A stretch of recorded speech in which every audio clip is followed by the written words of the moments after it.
Right, okay, now we're live. Is anybody out there? And I'm sorry that I'm a bit delayed. I was trying. I forgot as usual. I need to make a note to myself, don't use Safari, because I was waiting and waiting and waiting and waiting for Safari to start up.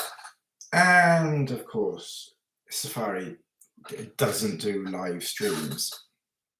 So don't use Safari, use Google Chrome.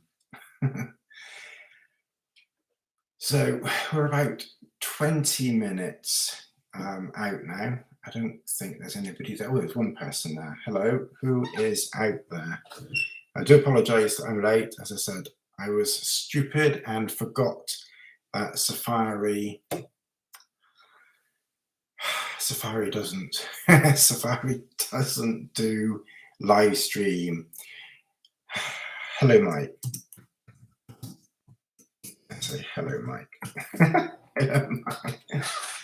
Yeah, so like I said, Safari doesn't do, so that's a little bit frustrating. I spent about 20 minutes sitting here watching that thing whizzing around and around and around and around, waiting for Safari to start, and it didn't. Anyway, luckily, I remembered eventually. So next time I do a live stream, I'll remember to use Google Chrome. Obviously, Apple and Safari don't like live streams. Yes, I thought I'd put that video up, Mike, just before. I hope the beginning part was edited. Okay, because basically what happened with that, because I did that video, this is the what do I do for a living video, and basically I did that video in June, something like this. This time I thought I was a lumberjack. Yeah. Well, I've got the chopper, so I've got the chopper, haven't I? Got the chopper. Yeah. Well, I've got the chopper, so I've got the chopper, haven't I? Got the chopper. So, yeah, what was I saying? Sorry, I'm half asleep now because I've been sitting here 20 minutes waiting for this bloody live stream to start, and of course it was. God. Oh, so yeah, I was waiting 20 minutes, sitting here, nearly falling asleep, waiting for that whizzy, whizzy, whizzy aroundy thing to finally go through on Safari, and of course it wouldn't go. And so something went off in my head. Safari won't do live stream. You need to use Chrome. So, lumberjack. Hello, William. Yes, I'm fine. Half asleep at the moment, but yes, I'm very well, thank you. I've not cleaned up the. I'll have to put some sort of sheet or something over all that stuff in the background. Although I will say it is a little bit cleaner and tidier than it was before, because I had a load of tables and other junk and stuff like that behind me. So. If I'd known it was going to take this long, I'd have had another cup of tea or something like that. Somebody asked a question. So yes, I did that video. I think it was back in, because someone asked me what I did for a living. It was around about, I don't know, April, May, June time, something like that. And I did that video when it was really, really nice and warm. And I was trying to catch up with all my other videos and everything else like that. So finally, I got it started. I deliberately didn't do it straight away because I thought, well, it's not the most important. Let's try and get the walking stuff, the walking videos out there first. So basically, before the Lake District, I started editing it. And normally what I do when I do an edit is I go through, if it's a simple one like that, that's a really simple, easy one. I sort of go through it once, edit it, give it a basic edit, and then go back to the beginning and then do a second edit on the, just cut out any other bits that I missed, because those are really quite easy to edit, to be honest. And I did the first edit before the Lake District when I was up there last week, and I came back and I was really tied up, unfortunately, with family for 3 nights when I got back from the lakes, and I did nothing on the computer. Well, I did one quick watch video that was super easy. I didn't even manage to get any others done, but because I'd started that one, I thought, right, let's just get that finished and get that out there. So I hope that the first half is edited okay, because it's kind of a bit of a rush edit. It's not the most important one. It was a fairly basic video, really, so I'm not too bothered if it's not a perfect edit, but it seems like it's okay. Deadfall Outdoors. I'm trying to remember different names. That's Carl, isn't it? Because I must admit, I'm pretty rubbish with remembering. Pretty rubbish with remembering names. And Mike's also said good evening, Carl. So you have a chat amongst yourselves. Chat amongst yourselves over there. If you've got any questions, then ask me a question, and I will try and answer it. What I'll do, just for the moment, is I'll tell you briefly about my first trip to Dartmoor. And yeah, that's sure, yeah, Carl. I was probably about 15, something like that. And as I said in the video about what I do for a living, I never know what to do with my arms. My parents didn't really get on too well, to be honest. So we never did any family holidays, but for some bizarre reason, and I have no real understanding why, when I was about 13, 14, a mum thought it would be a good idea for us to go away as a family holiday. Of course, the mum said to invite a couple of friends. So the first trip that we did, we went to Sandy Bay down in Devon, and we went down there, and it was quite reasonable, actually. It was in a caravan. I took one friend from school, who was not the nicest. He was okay. If ever he watched, he's okay. But he did pick on me a bit at school, which was good. But he only did that because he was trying to keep up with all the other people at school, because everybody at school picked on me. Bullying was awful for me at school. So I think he just did it because everybody else did it. But when he went around everyone else, he was fine. So we went down to carry on with yourself. A couple of questions there, and I'll let you catch up with some questions, and then I'll answer them in a second. So we went down to Sandy Bay. We had 2 weeks down there in this caravan, and we went down to, we did a day trip down to Dartmoor. And the weirdest thing was, when we were there, we went to Post Bridge and a couple of the other places. And I had this sort of bizarre idea, because I've always loved photography. When I was at junior school, people, the kids always came to me and said, well, if your camera's broken, Tony's the photographer here, he'll know how to fix your camera. So I never quite ever fixed any cameras or anything, but I was always into photography and always loved it. And I had this sort of bizarre idea when we were down on Dartmoor. I never did it because we didn't have any movie cameras or anything like this, but I had this sort of really weird idea that with my two friends, we'd have a video camera and make some sort of film pretending there was a werewolf around or something quite ridiculous. Something quite ridiculous like that. Of course, we had no camera, we didn't do anything or anything like that. But that was really my first experience, of Dartmoor, a very, very long time ago, when I was like 13 or something like that. And it was just a day trip down there. It was a sunny day. I remember it being quite nice weather. We had sandwiches, just parked in car parks like everyone else does. Had sandwiches, tea, and just wandered around, really. And that was basically my first experience of Dartmoor a hell of a long time ago. And that was about it, really. That's about as exciting as that went for that story. If I think of anything else exciting about that trip, then, I suppose the most interesting thing is Mum didn't kill my dad, so that was probably the most interesting thing. Carl, what or who put you onto MLD when you were first starting to go out wild camping? I think it was more, I think it just kind of worked out that way, because it was no one real person.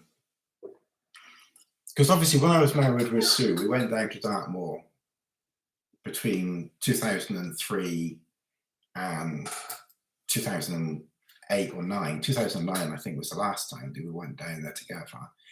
And we did walking once a month down there. We just did general walking. We walked quite a long way, actually. We were like 15, 20 miles in a day sometimes. Usually it was like 10 or 12 or 14, but sometimes we would walk quite long distances. And then, of course, when she died, I did say to her, you know, should we try camping? But she was never really keen on the idea, so we never did the camping.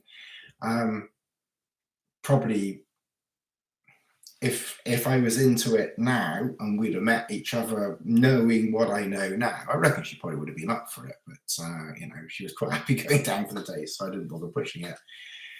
And then after, obviously, she died in 2010, I then still had this fascination of camping.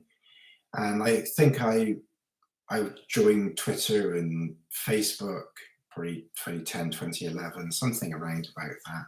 I'd known, obviously, Chris Townsend for probably about 6 or 7 years before that, but I don't think he was using MLD stuff at that time. But I think Colin Ibbotson was one of the first people, if not the first, certainly of a named person who was quite well known, blogger and, you know, walker, who was using mountain laurel design stuff. And I think he had a trail star. And Helen, can't remember her surname now, but Helen, she used to do a blog as well. She's married to someone over, was it Norway or something now?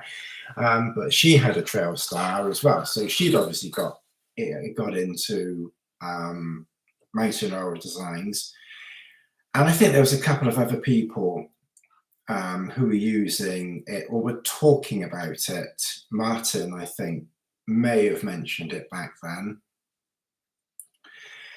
And something about it just sort of caught my attention, really. I don't really know why. I mean, I like everybody else, I probably should have gone like for a tent or something like that, which I did for the very first camp. But there was just something about it that just looked like different, interesting. I liked the idea of this lightweight thing, because when I did all the walking with Sue, we took like Osprey packs. I don't know, quite a few of you guys use Osprey packs now, and they're very good. Osprey packs is like probably one of the best, or one of the better packs you can get, but they're freakingly heavy for what they were. And I used to do like day walks down on Dartmoor with Sue.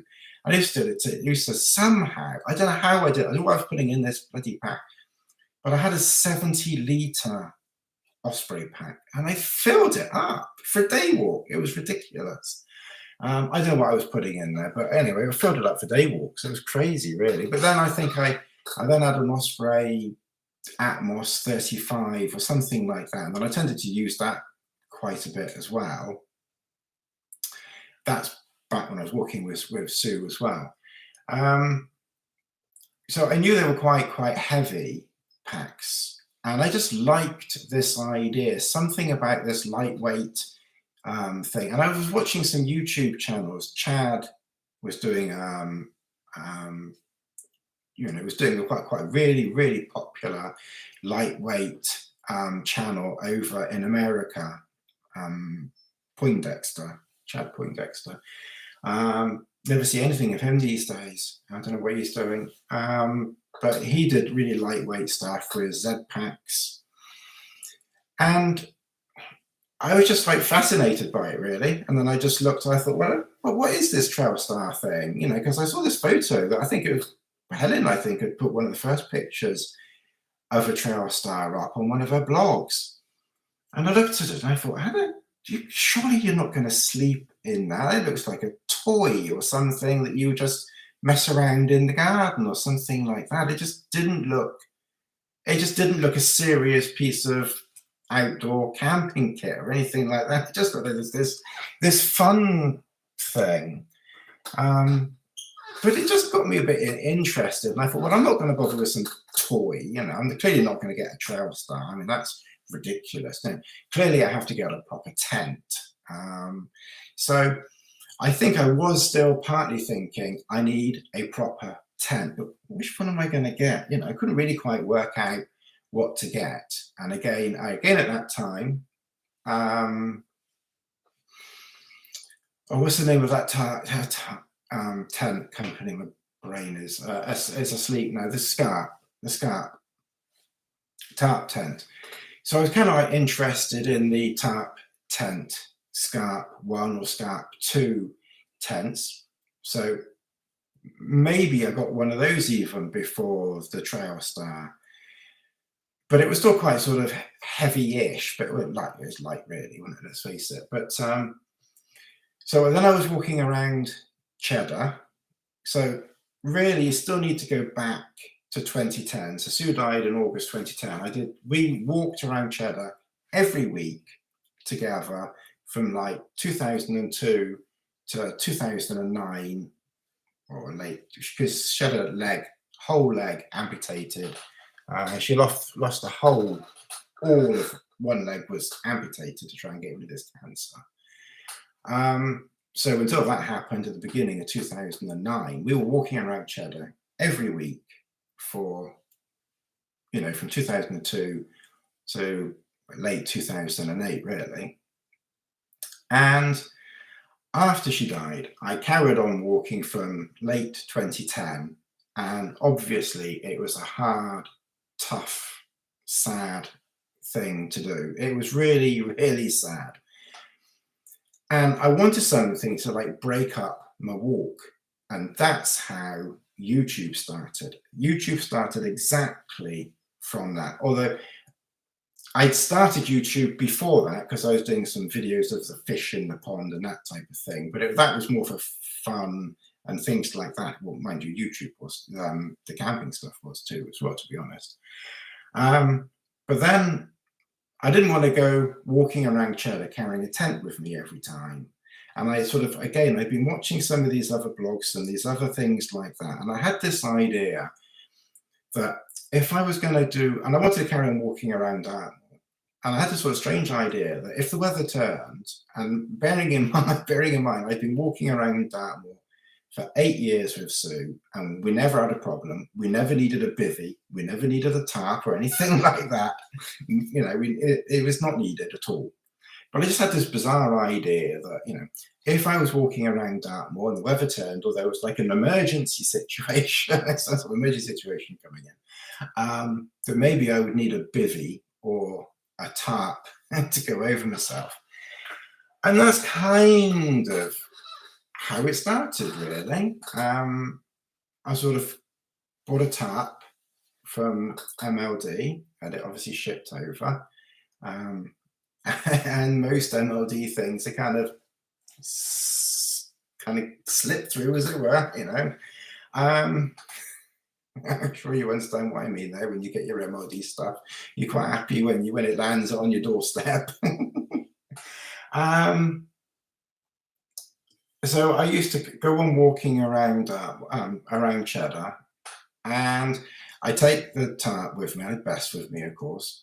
And for the first hour or hour and a half, I'd be really quite sad, obviously. And then I pitched this tarp, and I had my phone, not this one, of course, but I had a phone like that, probably Sony back then, I think. And I basically just filmed the tarp there, and in one go, it was a one take thing. And basically from that, I then, had a cup of tea and everything else like that. And I then put the tarp away, and then I watched the video back to myself, and it was just really quite funny. I just made myself laugh that way. And that is really how this YouTube video thing started.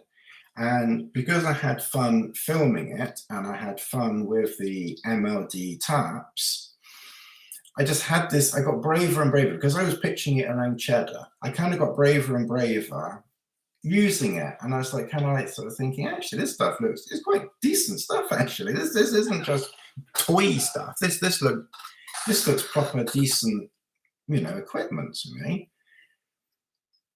And then just a bit more time passed, and then I started thinking, well, actually, this trail star thing, you know, this trail star thing, you know, this toy trail star, it actually looks quite interesting. So of course, then I got one of the, you know, I got the trail star, and I thought, actually, this thing is nice, and I've seen a few reports on it, and Colin, you know, I read a blog that Colin had written. He was like, you know, raving about this travel star thing, and I was kind of thinking, well, if it's good enough for Colin, who does walking across America, and Christ alone knows what he was doing back then.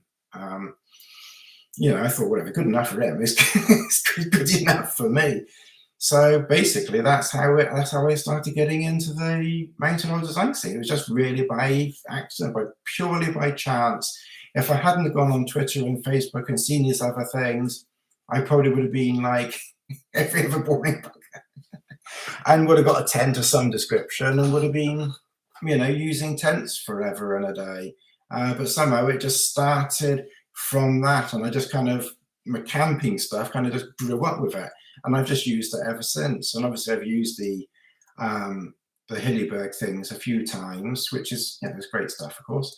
And also the, you know, the tap tent I've used that one time.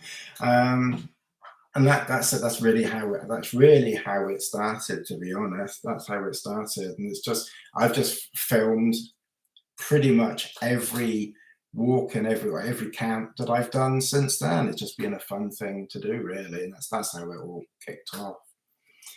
Simon, I don't know if you're still there. Hi, Tony. Closed environment is better than open. Your Panda Daytona is a beauty. Yes, thank you. If anyone's interested, when we finish here, I'm going to have a cup of tea, and then I'm going to come back and we'll hop onto the Watch channel, and I'll just do a quick live stream from the Watch channel. So if you like watching me, then come back onto the Watch channel, maybe 7:15, 20 past 7, 7:30, something like that. We'll maybe just do half an hour on that because I need to get going, and I was a bit behind on this one, but we'll just do a few minutes on that one as well. Mike, what YouTube channels do you watch, and what's your favorite at the moment? That's a tough one, really. I do watch YouTube channels. I'm a bit embarrassed to say I don't really watch that many outdoors channels. I tend to watch quite a few watch channels, but a few anyway, so we can maybe cover that on the other one. I do watch some of yours, Mike. I watch some of yours occasionally. I've seen a couple of Carl's recently. I've been watching some of his. There's a few others. I can't really think of names at the moment. Like I said, I used to watch Chad Poindexter a long time ago. There's a few of the girls that are doing some. I've been watching some of theirs recently. Beer. I can't remember the names. If I'm slaughtering names, I do apologize. But I've seen one or two of Beer. Somebody or other. She went up the Rinogs or something. I saw one where she took a tarp or something up there. So I kind of saw that one the other day. And I think there's a few others that I watch. I can't think of any names offhand. I tend to sort of just skim through YouTube. I tend to put things on it more than watch outdoorsy stuff. And I have, oh yeah, I have got it on me. I've been a bit strange. Mind you, I'm always strange, aren't I? But what I'm thinking of doing, I'm not going anywhere.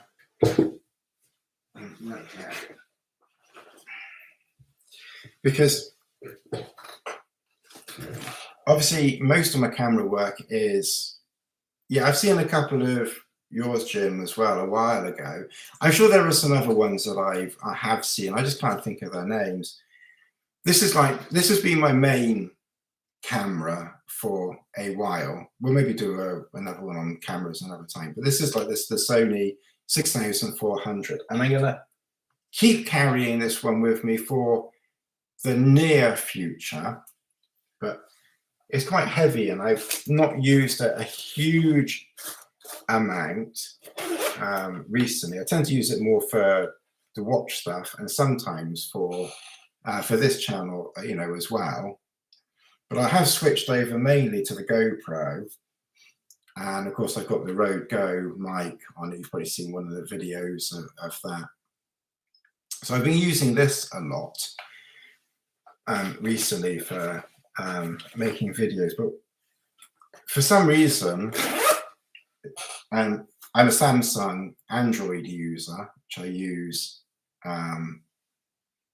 I've used Samsung. Well, I've used Samsung for about 4-ish years, and I used Sony before that for 4-ish years, something like that, whatever it was. But this this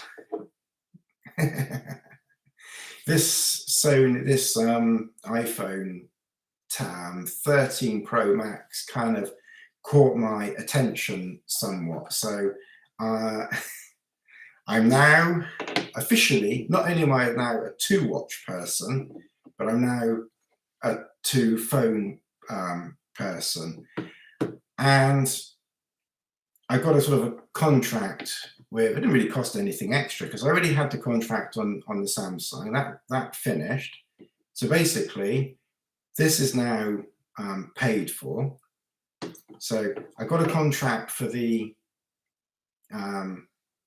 13 Pro Max because I'd heard a lot of good things about the cameras on it, and also I've got a Mac, and I've been using this Mac for about 4 or 5 years now, and I can't get pictures easily or videos from the Samsung onto the Mac. They're just not really compatible. There is an app thing that you have on there, and you can hook it up and you can get things over, but it's such a long-assed thing.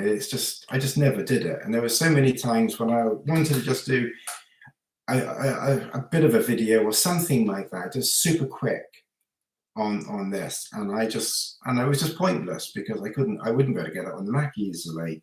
So when I heard about this 13 Pro Mac, 13 Pro iPhone thing, I kind of thought, well, at some point, because I've got a Mac, I have to get an iPhone at some time or other, just to get that compatibility together.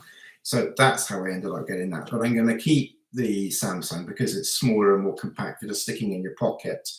So that's only on the main phone.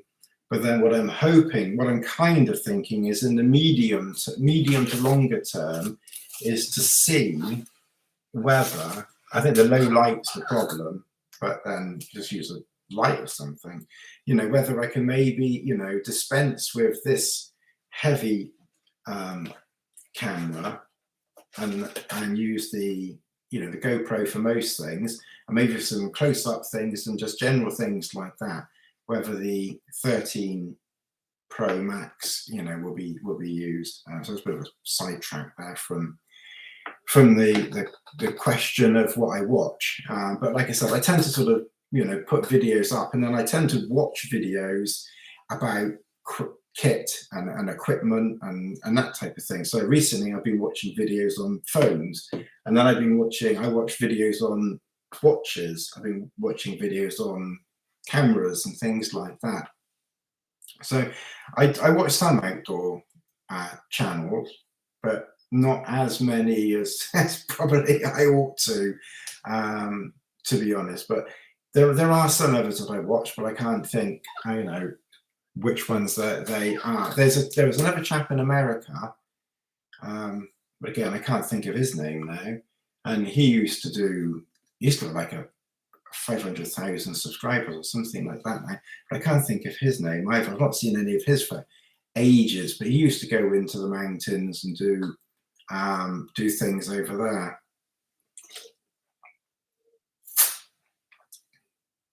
I'm trying to watch a few more of you people there, because you watch me and I'm not really watching you, and I kind of sort of think, well, if you're taking the time to watch me, then I ought to try and watch some of yours as well sometimes.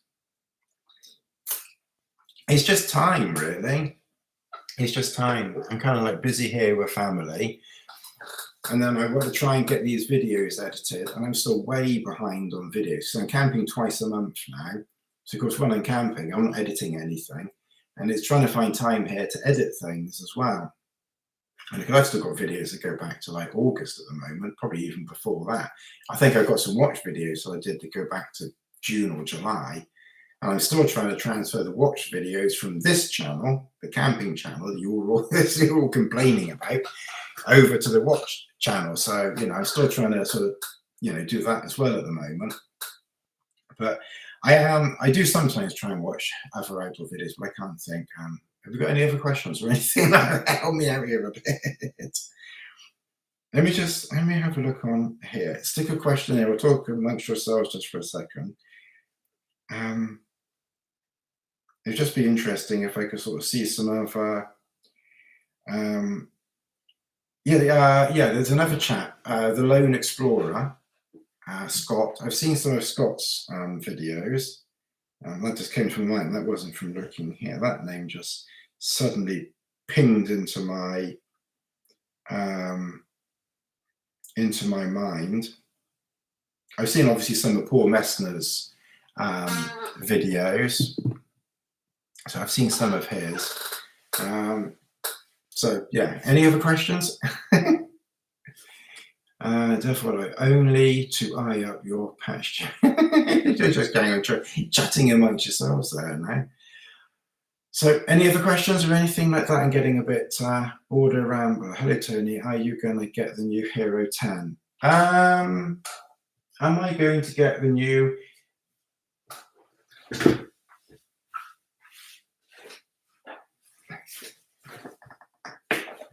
Yes. There's a little bit of a story. It's kind of good you asked that question, actually, because it's actually a little bit of a story to that. Because I got it as soon as it came out. I've not set it up yet. When I went to the Lake District last week, Scott, and the Lone Explorer. What's your name? Border Rambler? Dave, isn't it, Dave?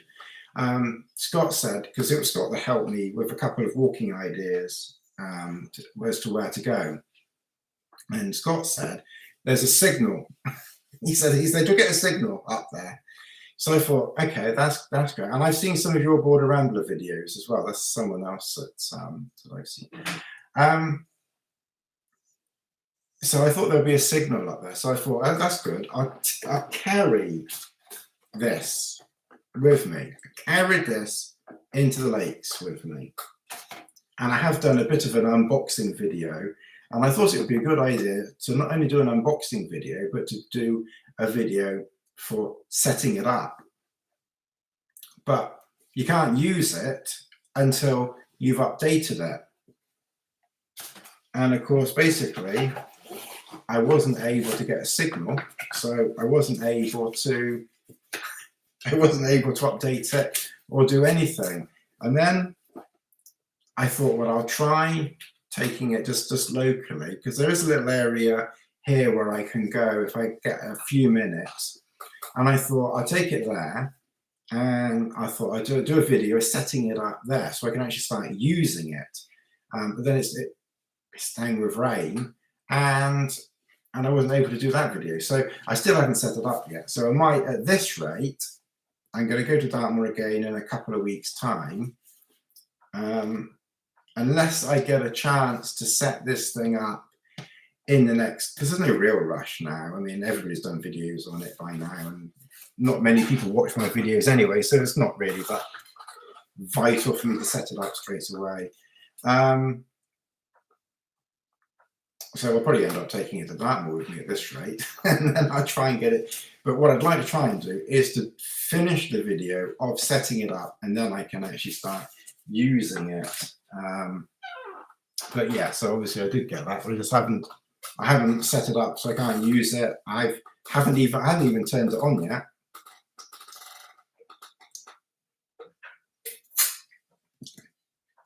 Yeah, I've not even had a chance to, to turn it on, but I will do. I will set it up at some point or other. Any other questions or anything like that? What have we got here? Is there any?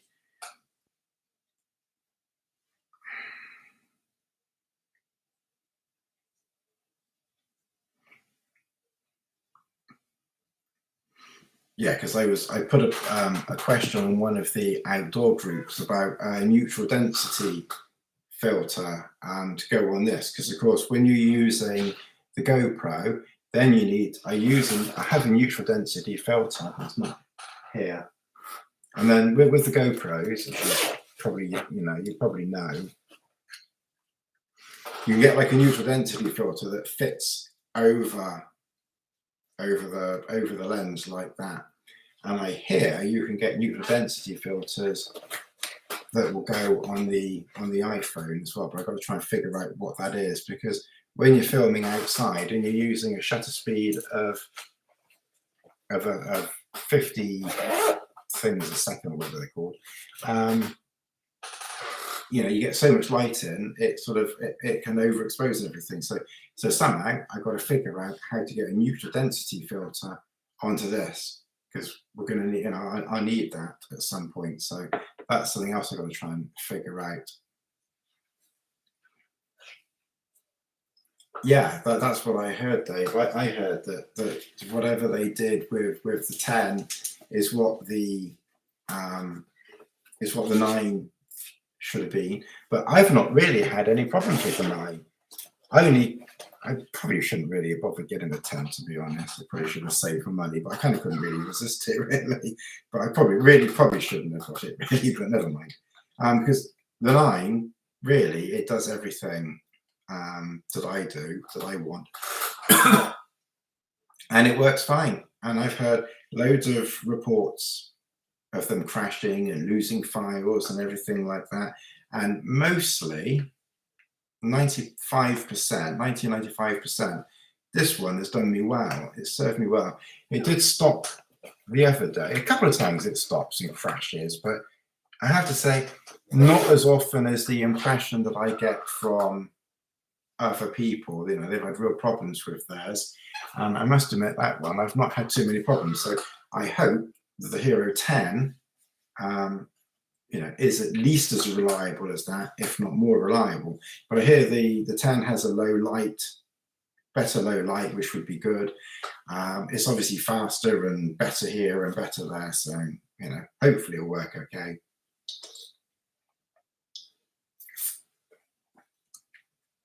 So Dave is saying he's had 3 Hero 9s. Wow, that's a hell of a lot of Hero 9s to get through. So yeah, and are you going to get a Hero 10, Dave? Is that in your plans, or are you going to stick with that 9 now you've got one that works? Jim, sleeping bag or quilt, down or synthetic? In the summer, I quite like the quilt because it's a bit lighter, and the synthetic is obviously nice for the summer. But for winter, then I have a down sleeping bag, and that's probably that could actually be an interesting video for another time, because I can't take all my sleeping bags. I can't really do videos here. It's not really convenient and easy here. I haven't really got the room, and the conservatory which I used to use, I can't really do videos in there because it's loaded up with stuff. So I can't really do videos here quite so easy now, which is a shame. Sticking with the 9, yeah, I think it probably would be after you've had 3 of them. So I can't really do videos here now, which is a bit of a shame. Hello, Natalia. You enjoyed my video earlier on, did you? When you had your tea or dinner, I saw your I saw your comment. So that might actually be worth bringing down some sleeping bags with me, but they're all basically the same in that I have 3 main sleeping bags. And I made a couple of boo-boos very early on when I was doing sleeping bags. So when I first started in 2011, 12, something like that, I looked into sleeping bags and I was kind of like sort of thinking, I don't want those mummy sleeping bags where you're all constricted and you can't move, because I need to be able to move my legs and I need to move my knees and all that type of stuff. So, and as you know, I quite like nice things. I've always been a bit naughty like that. So I saw the PhD, Peter Hutchinson Designs, and I think they're still going. They did design your own sleeping bags, and I quite like this idea of actually, rather than getting a bespoke bag, of getting a bag that was designed exactly to how you want it. So the length you want, the width you want, the stuffing you want, how you want the zip, the left to right, and everything else. I quite like that idea. So I basically designed my own 5 bags, and 2 of them were probably mistakes. I kind of had to go through a bit of a process with this designing your bag thing back then, because basically, because I wanted a lot of room in the sleeping bag, the first 2 bags that I designed for myself were the extra wide bags, and they are massive. They're really, really big. They're really probably a bit, you know, they're huge. And also the first extra wide bag that I had, which actually was fine. It went down to 4 degrees centigrade. And the only problem that I had with that, it was so wide that when I was using a ground sheet, it literally just spilled over the ground sheet almost into the grass and whatever was around me, because even back then I was using tarps and things like that and quite minimal ground sheets. So I had this huge wide sleeping bag that literally was taking up half of it was taking up half of it was literally taking up half of Dartmoor inside the tarp, and I thought it's just a bit too wide. So I ended up sort of having to design another one exactly the same but wide and not extra wide. So, and I've still got that one. I probably ought to maybe try and sell it and get a couple of quid for it.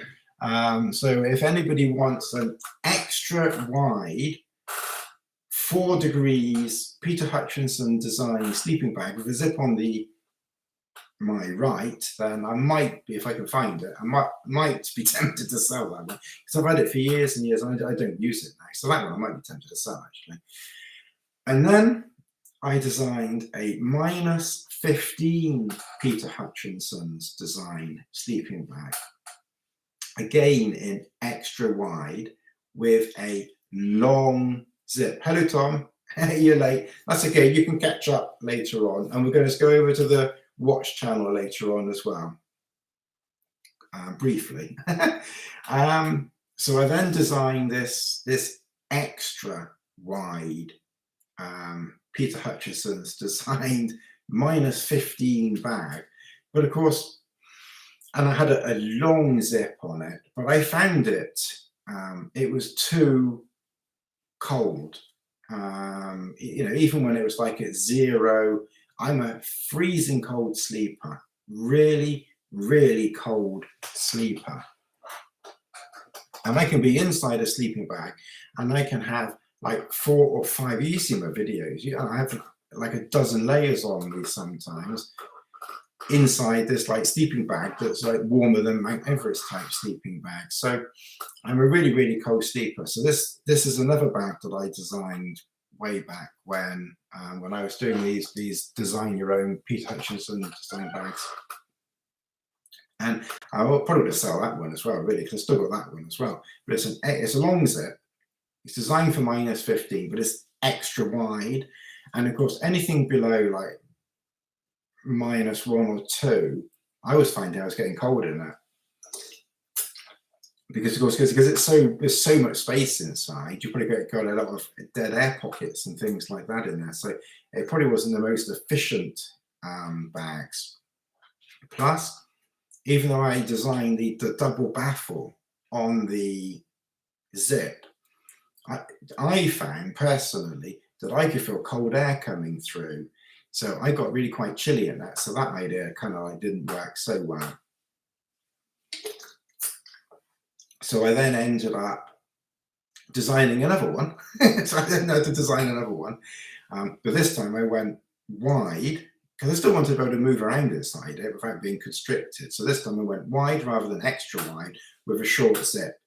And I thought, well, clearly -15 is not going to be quite warm enough for me anyway. So we may as well design another one, but a bit warmer. And then I think I designed it for -21. So it was kind of like my -15 extra wide with a super long zip just wasn't quite suitable for me. So then I designed another one with Peter Hutchinson Design Your Own Bag.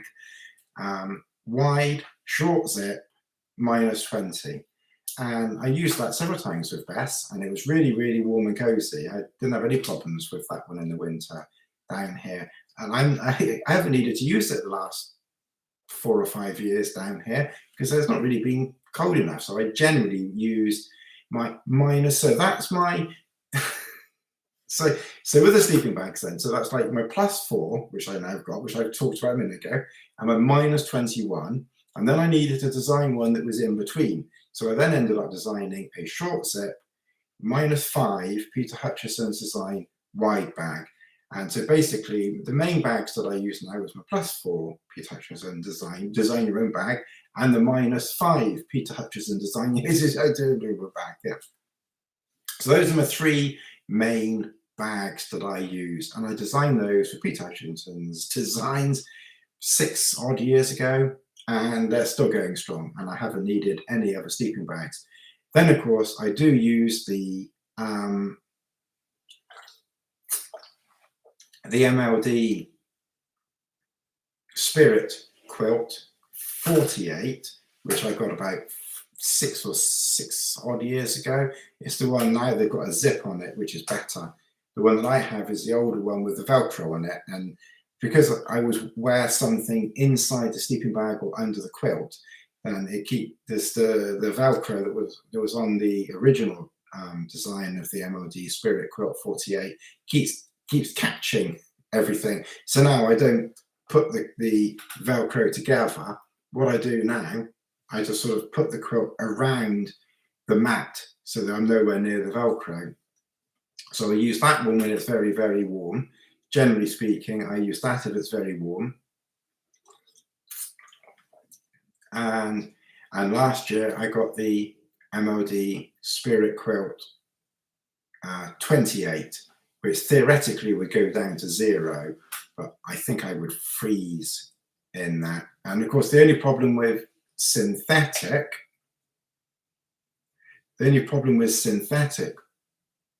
quilts, because I don't have a synthetic bag, but the synthetic quilt is very nice, it's cozy, it's nice, and it is, I will say, the MLD quilts are very light, there's not much weight to them, but even when you pack them down, they don't pack down as tight or as small as a down bag. And of course, they take up a lot more room in the pack. So I would like to use the MLD Spirit Quilt 28, maybe going into winter a little bit more, just to see what it's like. But it doesn't pack down quite so much. So I tend to revert back to my PhD sleeping bags because they just pack down smaller. I know they're going to keep me warm because, like I said, I'm a freezing cold sleeper. So generally speaking, I prefer bags. In the summer, I use the quilt because it's lighter. The MLD Spirit 48 quilt I use in the summer. and then I will use the MLD Spirit Quilt 28 until it gets a bit too cold, or if I'm carrying with me things that I'm filming, and that then takes up room in the pack, then I'm more likely to take the down bag, because like I said, it just packs down a lot smaller, and I like that pack down ability of a down bag. So generally, I must admit, I prefer down, but I do use synthetic, and it's comfortable, and it serves very well in the summer. So I like both, really. That was a long it was a long-winded one, wasn't it? Right, let's see what we've got here. So we've said hello to Tom. We've said hello to Tom. Hey everyone, Border Rambler. Do you use a bivy bag? If I'm in the Trowstar or the Duo Mid or the Super Mid, I don't use a bivy bag. I don't think there's any need to have a bivy bag over your sleeping bag if you're under the Trowstar, Super Mid, or Duo Mid. I don't really see the need for it. And I don't bother with the inner. I take the inner in the summer because, and this is another bizarre thing that I thought of the other day as well. In the summer, I take an inner just to keep the bugs out. And then in the winter, I generally take nothing. I just take the ground sheet and the sleeping bag. But I just need to make sure the sleeping bag is warm enough without an inner around me. But generally speaking, I only take the bivy bag in the summer to keep the bugs off. And then obviously I've taken the Event Soul bivy when I was just bivvying and it was raining and obviously my legs were sticking out. So then I use that, but I don't use it in the winter. I don't, again, people, if someone like Chris Townsend, and I wish things were different now, but anyway, if somebody who like Chris Townsend is going to go out hiking and camping and he's not using a bivy bag in the winter, it clearly isn't needed. So if someone like that isn't using one, I don't see the point in using one myself, really. So no. I went with the Bandit Quilt -6 because I'm used it all year now. You probably, is that, so Kyle, is that, I'm guessing, is that synthetic or is that down? Wish I got that one when I went to the -12 default quilt. Which one? It looks like they're having a little conversation amongst themselves there, which is good.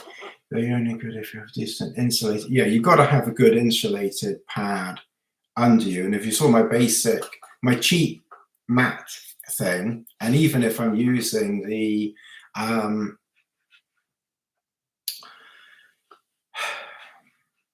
Thermarest, which obviously theoretically doesn't need a foam mat under it, I still always put a foam mat under a quilt, sorry, under a quilt, under the under the down quilt. Is that?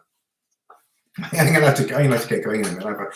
Have a cup of tea and then come back for the watch channel in a minute. My mouth's getting dry. But yeah, so I always put the foam mat under the Thermarest. Because also the other thing that I found, I don't know about everybody else, but if I pump the airbed up too much, you're sleeping on a brick almost, and that's very uncomfortable. And someone did make a comment a year or two ago not to have it pumped up too hard, not too hard. Normally we want things quite hard, don't we? But if you're sleeping on an airbed, then let some of the air out, not too much, obviously, and then it sort of, your body kind of like then contours to the airbed. And I just found then, particularly with that as well, that then when you sort of sit down, you kind of like go straight through it almost. So then again, it's another reason why it's a good idea to have a foam mat undies. So I always have a foam mat under my airbed all the time, summer, winter, all the time. And also, because the foam mats that we use are quite lightweight, aren't they? So I kind of also think that by putting a foam mat under there, it just gives a little extra protection from the ground. I'm carrying it anyway, because if I'm sitting outside, I want a foam mat to be able to sit on, so I'm not getting wet ass on the ground or anything. So I've got it with me anyway. Tom, trying to stay warm, try to warm up the sleeping bag with 2 or 3 hand warmers before you go to sleep.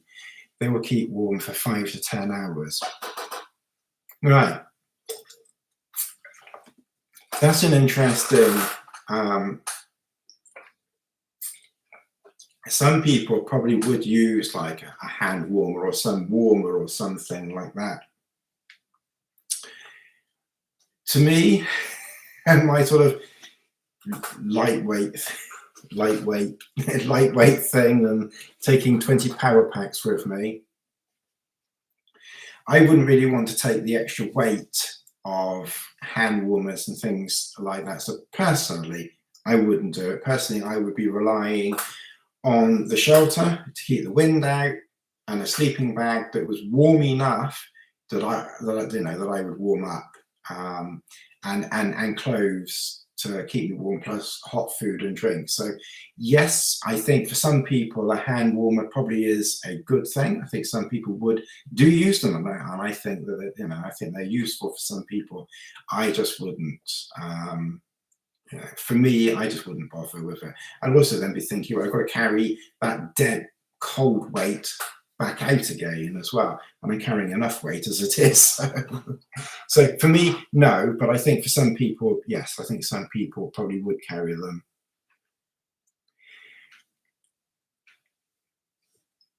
Get and measure. Yeah, I've got to do that, Chris. Yeah, I got to do that. I still haven't done that yet. But I will do. Sorry. Yeah, I will do it. I will get back onto that.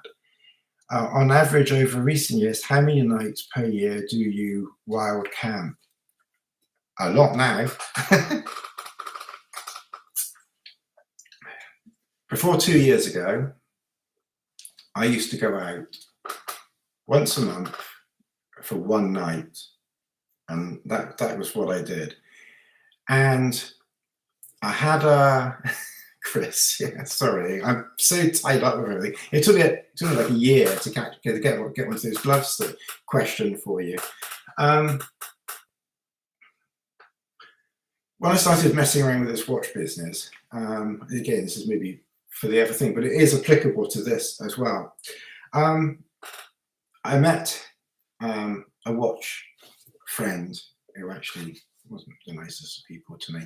Anyway, I met someone down on Dartmoor because he was down there on holiday for a few days.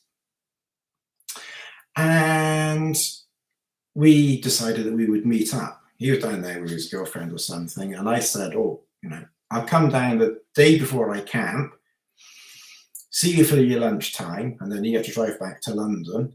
And I thought, okay, well, if I'm going to be down there, what am I going to do?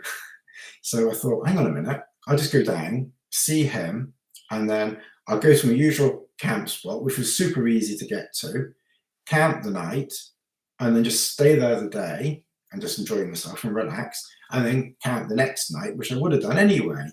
And really, it was from that I started doing 2 nights. And ever since then, I've always done 2 nights down there. So I'm not sure when that started.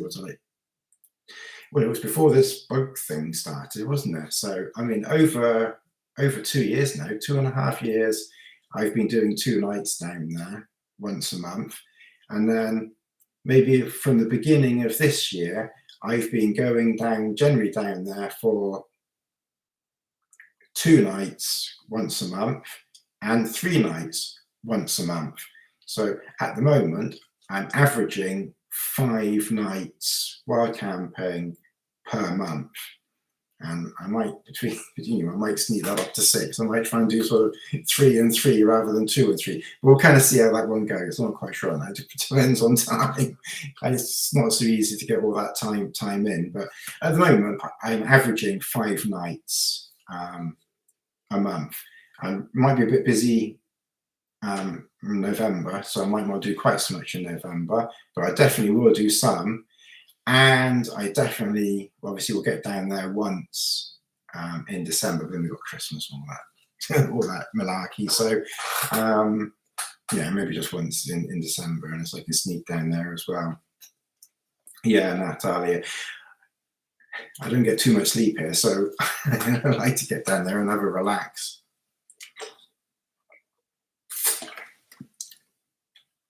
And it's just very nice, relaxing, and just chilling out and just doing nothing and doing a few videos and things like that. The trouble is, all that camping, I can't keep up with the videos now. But anyway, we'll get there eventually. I just enjoy camping and being out and just, it's just nice. But that's how I know this kit and equipment works. I know it's not. I know I haven't gone to Africa or the top of Mount Everest or Scotland or something like that. But bloody army trained down there, so it can't be, it's not that, And I go down there all year. So I'm not just going in the summer, I still go down in the winter as well. So where are we? We'll have to finish soonish. On average, euros downtown, I am 17. So 17 for the year so far, probably another 6 before end of year. How you all going to get? I think we're catching up. At least one advantage with the computer, I can see all the questions down the side. Whereas when I was on Dartmoor that time, the questions would appear over on this side, but then they would suddenly just disappear. I'd have to find a button down there to call the things up. But when I'm back on Dartmoor again in a couple of weeks' time, I will try and do another live stream from down there, because that actually worked quite well last time with the signal.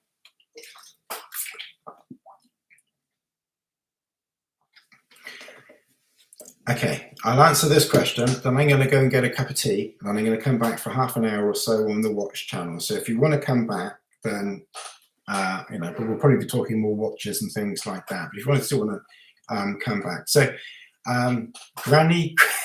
Granny Gear Mountain Bike. How did you come up with that name? Any tips for keeping your feet warm? Right. Yes. If you go back to around about 2012-13, I had Bess with me, and I did that walk. It was the same spot as I camped where I was with Darren a few months ago. And I did this walk. It was in the middle of winter, and I was wearing trail shoes. And I tend to now wear more boots because I'm doing like really shorter walks now. I tend to try and keep my feet drier, just out of convenience than anything else. But back then, I was walking a bit further, and I was really into this lightweight trail shoe thing, which I still think works fine. Wet feet. Check out my video on wet feet. There's nothing wrong with wet feet. Just embrace it. It's fine. Nothing wrong with it. Our feet are waterproof anyway. But what I did on this walk, it was the middle of winter, and I had on 2 pairs of liner socks. This is for walking. 2 pairs of liner socks, Merino liner socks, very thin, and synthetic liner socks. The synthetic sock first, I got this from Colin Ibbotson too. I thought if it's working for him, it's going to work for me. The synthetic sock first, then the merino liner sock, and then sealskin socks over the top, and then wear your trail shoe, like Innovate or something like that. Really breathable, where the water can get out quickly. And this particular walk, I think it was like March time, we'd had a freeze, and I think it had been freezing for like 4 or 5 days. And I was walking towards Yes Tor. If you know anyone that knows Dartmoor, you know what I'm talking about. walking towards yes tall, but from the back end of it. If you put an expression, the back end, but not from like the yes tall side, from the other side. And then there's a long flat area that you have to cross to get to it. And because we'd had a really frozen period of time, my God, my mind. Oh, God, I must be sick in the head, that thing. I just got one track mind, don't I? But when you walk across, when you walk across that area, because it had been frozen for like about a week, the top layer had frozen solid, but what was underneath hadn't. And it was, I have to admit, it was a real test. Dangling again. It was a real test for that system, because what was happening was I was walking across, my feet were sinking through the frozen upper layer into the bog below. And of course, the water, the sealskin socks are never waterproof. Your feet are not going to stay dry with that system. Sealskin socks, they will leak. You will get wet feet. And that was a real test. And I have to say, my feet were frozen solid. They were so cold, I did not stop walking at all. And I got down to that Bottom of Linstour area, and then I crossed the stream there at Sandy Ford. Again, you Dartmoor people know what I'm talking about. I crossed that straight away. I thought my feet were already wet. I'm not going to be crossing that the next morning because my feet will freeze, and then I'm going to get wet feet again the next day. I didn't want that, so I crossed it, and then I had the Cuban trail star, pitched the Cuban trail star in exactly the same place as I did when I was with Darren. Pitched the Cuban trail star, put the ground sheet in, obviously, and then the airbed, put the sleeping bag in. And now in those days, I always took with me down booties, these little down booties. And I had the PhD down booties. And I had my -20 sleeping bag. Because if you listen to what I was saying earlier, and if you didn't, just go back a bit. And I was talking about sleeping bags. And I had my -20 sleeping bag with me. The temperature that night, I think, went down to about -8 or something like that. And I put these down booties on, got into the sleeping bag, had a hot cup of tea and something hot to eat. And I swear, my feet were freezing. They were soaking wet, freezing cold. And I put merino liner socks on first. And that's all I wear now. You've seen videos where I put these merino liner socks on. I do that. Then I put these down booties on, super lightweight, so light, PhD ones. And then I got into this -20 sleeping bag. It was -8 on Dartmoor. And within half an hour, my feet were hot. I couldn't believe it myself. I was really worried. I thought when I got into camp, my feet were so frozen cold. I thought, I'm effed. You know, I really was worried. And I got into sleeping bag, these down booties. Within half an hour, my feet were so bloody hot, I was taking the booties off. And I've never taken the booties since. I don't even use the booties now. If I was going somewhere where it was freezing cold, then I probably would put the booties in as like a precaution, emergency thing, just in case.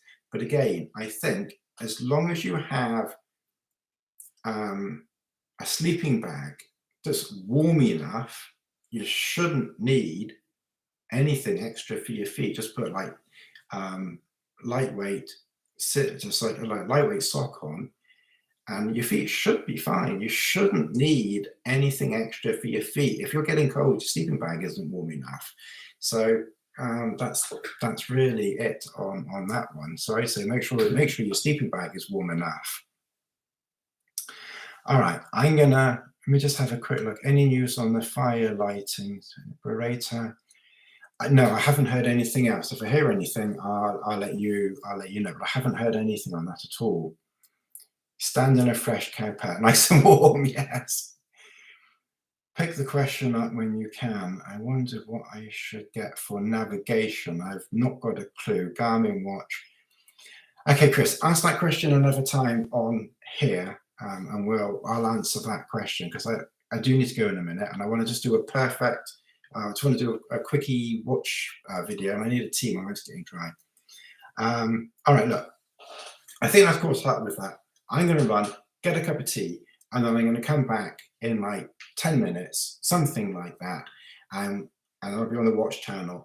The watch links are in my about thing, so you can find it over there easily enough. So if you want to come, anyone wants to come over that, we might just talk briefly watches, but we can talk just generally whatever, because I don't know whether many people will be there. So we'll kind of see how it goes. And I won't be there for too long either, because I need to get dinner going and things like that as well. So I'm going to say toodaloo.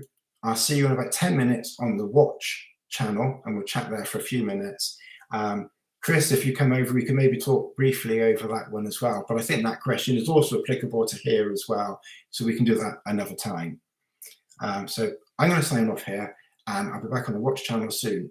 Thank you very much. It's been very, very enjoyable. I'm sorry it took 20 minutes too long to come on here.